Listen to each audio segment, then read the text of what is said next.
Yo l'équipe, j'espère que vous allez bien. Aujourd'hui, nouvelle vidéo, on va parler du compte des coups en boxe. Alors compter les coups, qu'est-ce que c'est? Vous avez peut-être déjà entendu parler du compte des coups en boxe, c'est-à-dire au lieu de dire bras avant, on va dire 1. Au lieu de dire bras arrière, on va dire 2. Au lieu de dire crochet, on va dire 3. Au lieu de dire crochet du bras arrière, on va dire 4. Enfin bref, chacun a une notation qui est propre, mais quel est l'intérêt en fait de faire une notation, ou plutôt de substituer le nom des coups par des chiffres? Alors l'intérêt principal, il s'adresse aux compétiteurs. Vous avez peut-être déjà vu Mike Tyson qui s'entraîne sur des séries 1-1-2, 1-2-3, 1-2-5. Et vous vous demandez à quoi ça peut bien servir. En fait, concrètement, à quoi ça sert? Ça sert à induire en erreur l'adversaire.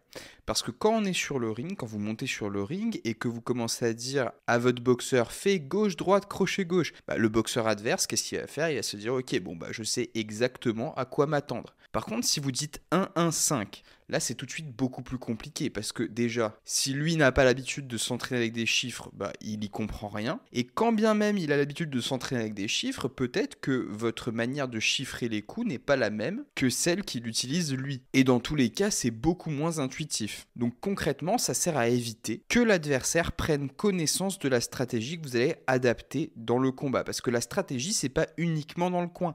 La stratégie, c'est en temps réel dans le combat. Votre entraîneur va vous donner des directives pendant que vous êtes en train de boxer. Et du coup, pendant les 3 fois 3 minutes, vous allez suivre les directives. Et là, en mettant des chiffres à la place des mots, vous êtes certain que l'adversaire ne va pas capter les directives que vous donnez à votre boxeur. Donc on va pas se mentir, c'est un travail extrêmement difficile à mettre en œuvre parce que c'est pas du jour au lendemain que vous allez apprendre vraiment à chiffrer tous les coups et que ça va être logique pour vous. En fait, il faut régulièrement vous entraîner, il faut définir une manière de chiffrer vos coups. Donc par exemple, le bras avant ça peut être le 1, le bras arrière ça peut être le 2, etc. etc. Et à chaque fois que vous allez vous entraîner au sac ou au PAO, vous allez essayer de dire 1, 2. Et comme ça va être naturel pour vous, ça va être quelque chose de cohérent. Et quand vous allez entendre 1, vous savez que c'était le bras avant tout de suite. Je pense qu'il n'y a pas vraiment un réel intérêt à venir chiffrer tout ce qui va être, par exemple, les esquives rotatives, etc. Parce que forcément, l'esquive rotative, on ne peut pas l'anticiper en tant qu'entraîneur. Le seul intérêt, pour moi, c'est vraiment de créer des combinaisons. C'est-à-dire, on va faire 1-1-2, 1-2-3, etc.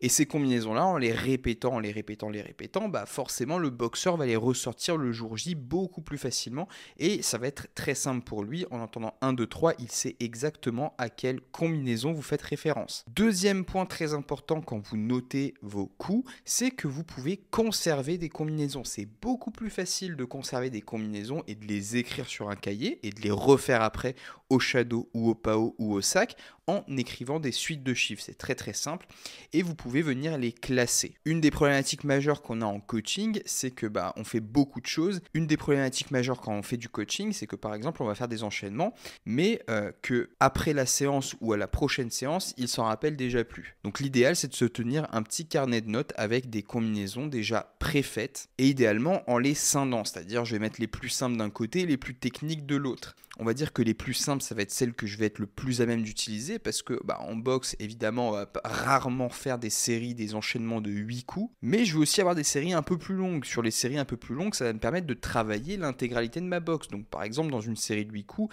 je vais pas faire que donner des coups, je vais bloquer, je vais esquiver, je vais contrer, je vais remiser, etc.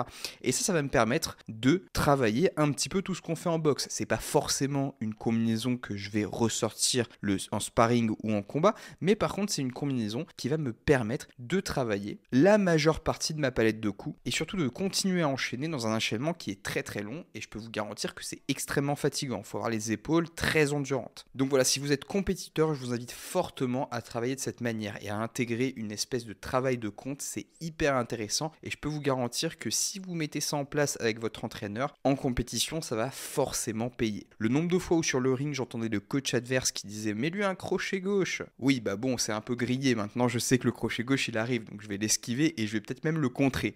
Et pour éviter cette situation, mettez simplement un chiffre sur le nom crochet gauche. Donc voilà, sur ce, j'espère que la vidéo vous a plu. Si c'est le cas, n'oubliez pas de vous abonner, de mettre un pouce bleu. Et moi, je vous retrouve dans les prochaines vidéos.